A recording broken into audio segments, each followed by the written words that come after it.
বন্ধুরা দেখছো এই অসহায় মানুষটা একেবারেই ভারসাম্যহীন। প্রথম দিন যখন এনার কাছে যাই আমাদের একটু ভয় লাগছিল, কিন্তু এখন আমরা প্রায় গিয়ে ওনাকে খাবার দিই। যখন বলি খাবেন তখন উনি চুপচাপ উঠে পড়েন। ভালো ব্যবহারে সব কিছু পাল্টে যায়। তো এই অসহায় ভারসাম্যহীন মানুষটাকে আমরা দিতে পেরে খুব খুশি।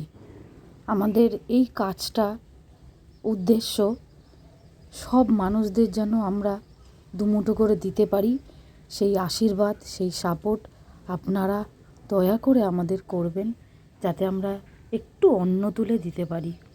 এই মানুষগুলো যদি খেয়ে একটু আশীর্বাদ করে, এটাই আমাদের কাছে অনেক পাওয়া। আমরা দিয়েও শান্তি পাই।